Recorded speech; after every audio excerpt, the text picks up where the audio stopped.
few months back, one of my friends got really into Five Nights at Freddy's again. So in an attempt to support her interests, I decided it would be a good idea to binge watch MatPat's entire FNAF Theory playlist. Twice, to be able to understand what she was talking about when it came to the lore. It was a few weeks after this binge that I was scrolling through YouTube Shorts and came across a surprisingly well-produced short about one of the stories from the FNAF books. The art was very appealing, the shading and colors were gorgeous, it was even animated, and it was animated very well. I was super impressed, and I figured I'd probably end up seeing more of this creator on my feed at some point. Fast forward to a few days ago, and sure enough, I saw that very recognizable art style for a Wednesday animation. I've never seen Wednesday, but I figured why not check it out? And again, I was greeted with a highly entertaining, well-animated video. This time, seeing as I wasn't scrolling through shorts, I decided to actually click on the rest of the channel to see what else they made. I wasn't expecting much, because animations of this quality had to take at least a month to make, right? But their catalog would at least contain a small number of videos I could study to improve my own art. What I found instead was the rest of my sanity eroding away as I tried to make heads or tails of what the You know those animation channels targeted towards kids who make one eye-catching thumbnail along with a handful of clickbait phrases used over and over and over again? What? What the fuck? I had to double check that this was actually the creator I clicked on because I was so utterly baffled at what I was seeing. I figured there had to be more to the story, so I decided to look further down into their video section, only to be met with... Now, for those of you fortunate enough to have made it this far in life without having encountered what an animated mukbang is, allow me to ruin that for you. A handful of creators on YouTube have created a niche little category where they will take well-known characters, usually from a popular little indie title that spawned a behemoth of a fandom, Friday Night Funkin'. You thought I was gonna say Undertale, didn't you? And horribly animate them eating a variety of food.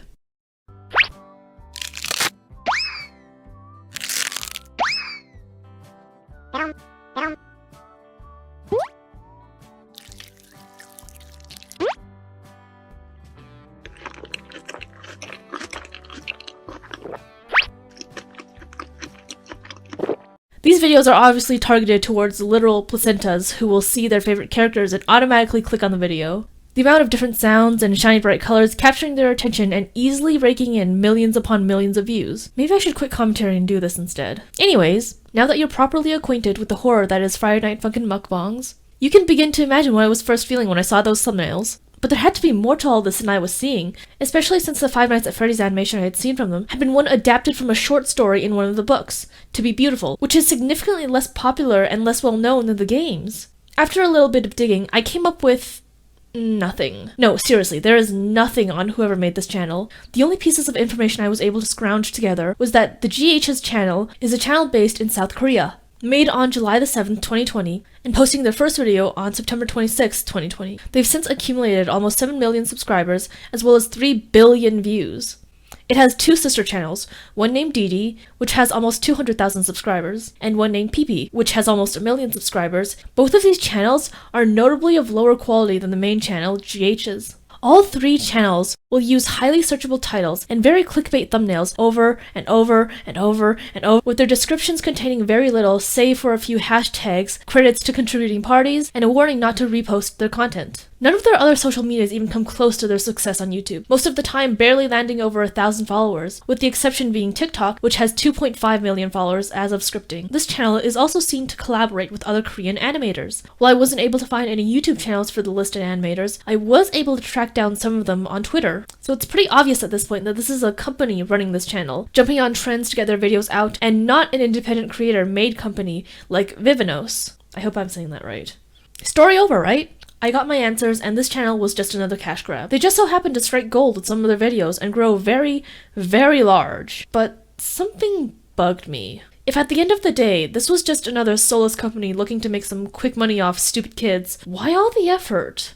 Why so much effort? I decided to actually watch some of their oldest videos to try and figure out what the hell is going on. First of all, I found this curious little message beside their email link, which requested viewers to send them music to animate to. Is this a quick and easy way to keep up with trends by having kids send you their preferences instead of trying to monitor and keep up with everything yourself? Yes. With most of their following videos being standard trend-jumping stuff like the 02 dance, Popcat, and the fucking "Are you winning, son?" But I shit you not, this channel was straight up stealing ideas from other popular videos from whichever fandom they were animating. Just look at this little animation here.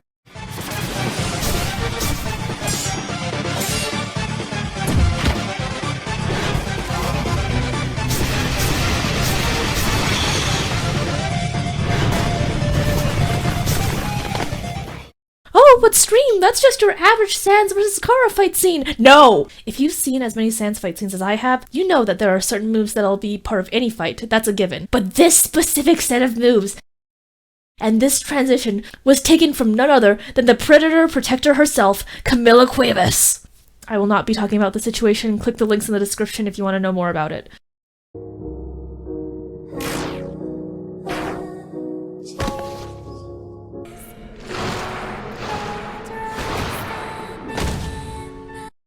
They even used the fucking sound effect for when the character grabs the bone! And let me tell you, no one else has used this particular move in their versus Sans fights. Like, for fuck's sake, they even had the music playing at the end of the video.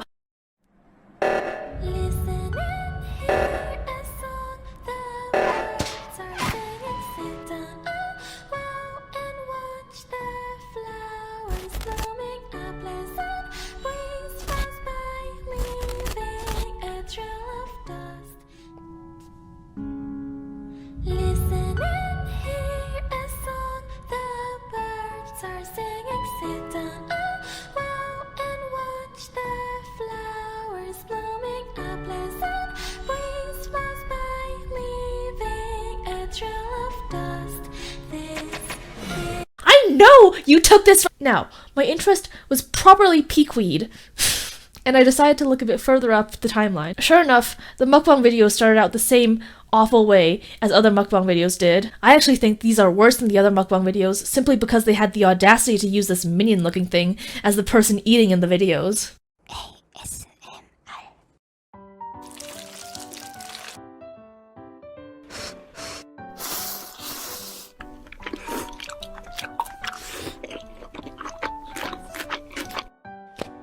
And then I got to the ones where they used their channel mascot and Friday Night Funkin' characters. Why are you still here?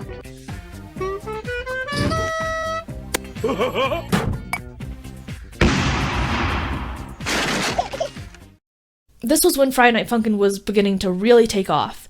But they were also using every meme under the sun to try and boost their videos a little bit more. They even added an extra little twist where their characters would reveal plates of food, except, surprise, they aren't plates of food, they're Friday Night Funkin' characters. And now they're interacting with these miniature characters, and no, now they've been turned to food and are being consumed. I was in a complete and utter state of confusion at what my eyes were witnessing the entire time. And I guess that's the trick or the appeal, because the whole time I was watching, I couldn't pull my eyes away from the sheer insanity I was gazing upon. It was stupid. It was obviously just to grab kids' attentions and nothing more. But I think what was confusing me most of all was I couldn't call all of it low effort. In fact, if anything, the mukbang in the title was now proper clickbait, as the mukbang part of the video wasn't even the focus anymore. It was the interactions between Friday Night Funkin' characters from completely different creators and the channel's mascots. They were animating all of these videos too. For those of you unfamiliar with animation, let me just give you a little speed lesson. When animating in 2D, animators are able to draw a character and make them a puppet by using a built-in system to generate a skeleton for the character. They can then animate this character by simply tweening the skeleton, and if they're competent enough, save the code used for one skeleton to slap onto another skeleton. This saves time and money, but usually looks terrible. From the handful of videos that I clicked on, I don't think I saw any repeated animations across the videos. And these were not tween skeletons like I explained previously. No, these were drawn and animated sequences, frame by frame. I thought this would just be the status quo for the channel, just slapping together a few videos they know kids will click on and rake in that sweet, sweet YouTube revenue. But then there it was again. Sprinkled between these mukbangs were these animated videos with significantly more effort put into them. For all of us terminally online folk, there's a lot of things we take for granted that we believe everyone knows. An example of this? Eddsworld. It's a long-standing grandfather of animation on YouTube with a cult following, but very few people outside the internet space even knows it exists. So what I can only assume was a fan sent them a remix of a Friday Night Funkin' song with alternating Friday Night Funkin' characters singing it, and I saw Tord and Tom act out the finale of Eddsworld. I was once again just struck dumb with confusion. For them to have animated this, they would have first had to either have previous knowledge of Eddsworld, which is highly unlikely, or scroll down into the description, find out which mod these two characters were from, search up Eddsworld, and find the finale, and then include that in the music video. If this was just a simple cash grab, they could have just animated these characters doing fuck all like the mukbang. But they searched for the source material enough to understand at least the baseline, and then incorporated it into their video. So much extra effort, but why? For what reason? It wasn't even that these videos were outperforming their mukbang ones. They weren't. In fact, some of them got substantially less views than their average mukbang video would. So logic dictates, if this was just a company looking for quick cash, they wouldn't be sinking the time and resources into something that yielded less than their lower effort projects. But they kept making these animations regardless. And they just kept improving the quality as well. Their Squid Game mukbangs didn't even have the character eating. And it was once again taking from other popular Squid Game videos and putting it in their own video. Their upload schedule wasn't slowing down either. No, they kept this increase in quality along with their insane upload schedules of only a few days. During this period, a very important artist and animator would be pulled onto the GH's team. An artist by the name of, I'm so sorry, I'm gonna kill this name and its family, Portbang? Whose very first appearance I could find in the channel was in the channel descriptions on the Mukbang vs. Undertale on October 11th, 2021. And this would slowly culminate into their first truly viral hit video, I'm Not a Monster, Poppy Playtime Animation, I Wanna Live, with 124 million views. And the production quality for this video was through the roof! It was the start of their very recognizable art style that we know today. By checking the description, you'll also find the artist responsible for this art style, and the following animations in this art style being, of course, Mukbang. Someone's gonna kill me in the comments for saying it wrong, I know it. At the time, there was very little known about Poppy Playtime and its lore. There still isn't very much we do know. So, to substitute this problem, GH has made their own story to go along with the premise of the video. And it would continue this trend, threading a continuous storyline between their Poppy Playtime videos. The same high quality persisted, as they made their own original story with their own original characters never seen or even hinted at in the games or theories at the time. It wasn't just these story-driven videos that were high quality either. Their shorter videos would also include some more lively animation with a new animator they seem to have pulled onto the team. Yom? As well as a reoccurring assistant, Spinachan.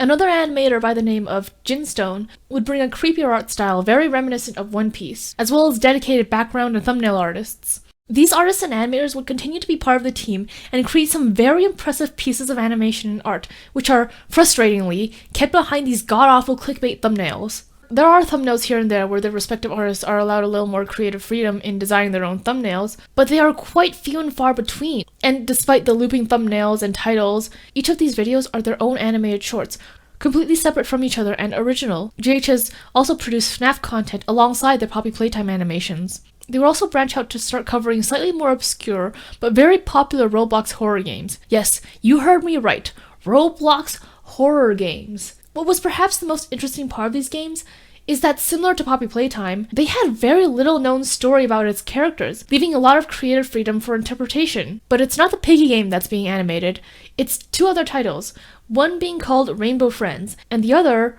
Doors. Before we go any further into this video, I want to go back to what I just mentioned, Piggy animation. Why?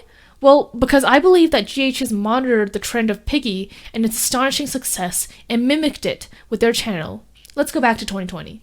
As we've already established, GH's is a channel clearly targeted towards young kids, and keeps a keen eye on trends that are popular with kids. And a very special subset of these kids will watch animations of their favorite horror series. Back in 2020, a very, very popular Roblox horror game called Piggy was released, and this subset of children went ballistic. A channel that absolutely blew up by creating Piggy animations was a channel by the name of Kitty Afnan, with each of their videos easily clearing the 10 million view mark. Other creators were quick to hop onto this trend as well, and Piggy animations were inescapable on the artist side of the internet. These artists took advantage of the general lacking visuals of the story these kids were very invested in and brought them to life. But you see where I'm going to relate this back, don't you? Obviously, clickbait thumbnails and titles will be sure to get children to click and watch, but the thing is, the animations GHs make are not bad by any stretch of the imagination. And not only that, but because these games are more obscure, and moreover, Roblox games, it means there are little to no theory videos for these children to latch onto in an attempt to better understand the games they hold so dear. And that's where GH's comes in. By creating these animations, they have essentially replaced theory videos by labeling them as backstories and have capitalized on this genre of kids' entertainment. Their videos not only serve as a cinematic retelling of the game's story, but also of the events that led up to the game as we know it, creating characters, lore, and whole worlds that are in their essence only fan creations. If you search up any theories on the previously mentioned Roblox horror games, the top results aren't Game Theory or some other channels, it's GH's. Oh my god! Oh my god. And then you get slapped in the face with this kind of shit to remind you that this is still a company trying to jump on trends for that money, and that shit that they make can be downright fucking awful. If I see one more fucking person doing the Forget 02 dodging thing, I am going to set off the nuclear— And yeah, there you have it. The baffling existence of GH's channel. If I'm gonna be real with you guys, this whole script has been impulsively written by my obsession with finding out what the hell is going on with this channel. I wanted most of all for this video to bring more attention to the different artists and animators actually working for GH's, because some of them are insanely talented and I feel like their talents should be recognized instead of just lumped together with this company. I still would like to know who exactly is behind coming up with these video ideas and researching the topics for their videos, but really doubt that GH's is going to be answering my DM for an interview. Like, ever. Maybe now that this information is out there, someone else will be able to get in touch with the company and we'll get to know the full story, but for now, that's everything I have to share. Thank you all for watching my crack-induced obsession, and I'll see you all in the next one, whenever that may be. Bye!